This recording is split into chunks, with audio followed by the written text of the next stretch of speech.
Salut, donc dans la vidéo d'aujourd'hui, je vais vous parler de pourquoi venir à Disneyland Paris finalement en janvier et février. Juste avant ça, en cliquant sur l'image qui est juste là, vous pouvez accéder à ma série de 5 vidéos privées où je vous donne toutes mes stratégies les plus avancées pour passer un excellent séjour à Disneyland Paris et pour bien organiser votre séjour à Disneyland Paris.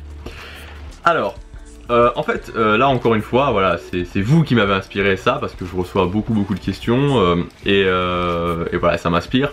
Donc voilà, souvent, enfin maintenant, voilà, la période de Noël est terminée, mais ça fait quelques temps déjà que je reçois ce type de questions. C'est voilà, je vais à Disneyland Paris en janvier, donc mettons le 20 janvier.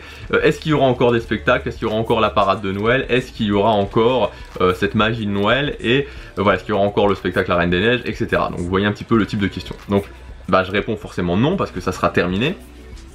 Donc c'est pour ça que voilà, et les gens des fois sont un petit peu déçus. Et là encore une fois, bah, voilà, on peut pas forcément savoir si on n'a pas pris le temps d'organiser avant la réservation. Et c'est des fois là un petit peu là où c'est compliqué. C'est à dire que pour les gens qui viennent pour la première fois à Disneyland Paris, bah, ils ont déjà réservé. Et donc du coup bah, c'est plus compliqué. Enfin on peut modifier mais ça dépend les conditions. Enfin sous certaines conditions. Donc c'est parfois un petit peu compliqué, mais c'est vrai que l'idéal pour organiser son séjour, si justement vous n'avez pas encore réservé, je vous le dis, l'idéal pour organiser son séjour c'est de, avant même de réserver, de commencer déjà à se pencher sur l'organisation parce qu'il y a plein de points qui sont à voir avant la réservation. Alors donc pour répondre à la question, finalement voilà, il faut bien être conscient que quand on vient en janvier, c'est-à-dire on va dire après la saison de Noël, donc cette année c'est le 7, je crois que l'année prochaine ça sera aussi le 7, parce que j'ai vu que l'année prochaine Noël ça sera du 7 novembre au 7 janvier encore.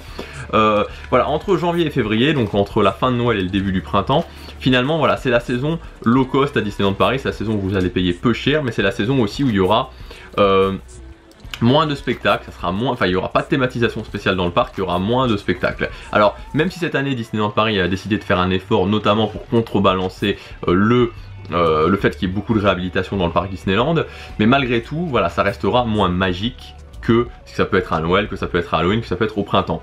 Donc vraiment si actuellement vous posez la question de réserver par exemple pour février, je sais qu'il y a beaucoup de gens qui se posent la question de réserver pour février, il faut vraiment savoir que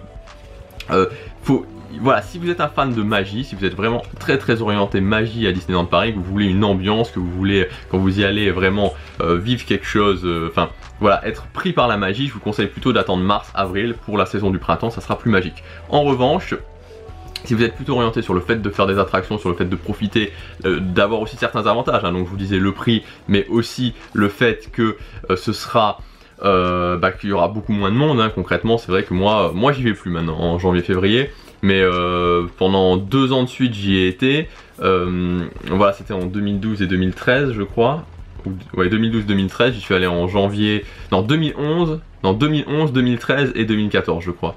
Bon bref je sais plus, 2011, 2013 c'est sûr et 2014 je sais plus, bon mais voilà à chaque fois, enfin même sans rien du tout, il y avait des temps d'attente de 5 minutes dans les attractions, donc on peut faire les attractions en boucle, sans, même sans fast-pass classique, donc ça peut être vraiment sympa suivant la date. Mais voilà, il faut être conscient de ça, donc si aujourd'hui vous voulez réserver un séjour en février, soyez conscient que bah voilà, ça sera moins magique que ça sera par exemple en mars et que ça a pu l'être pendant les fêtes. Voilà ce que je voulais vous dire dans cette vidéo, c'est vraiment important parce que je sais que ça peut paraître normal pour certaines personnes, mais il y a beaucoup de gens qui ne le savent pas et qui vont peut-être réserver en se disant, enfin en voyant par exemple les images sur ma page Facebook de Noël, et au final, bah, arriver que ce soit plus du tout pareil. Moi c'est ce qui m'est arrivé, donc mon premier séjour c'était en 2010, en novembre 2010, et mon deuxième séjour c'était en janvier 2011.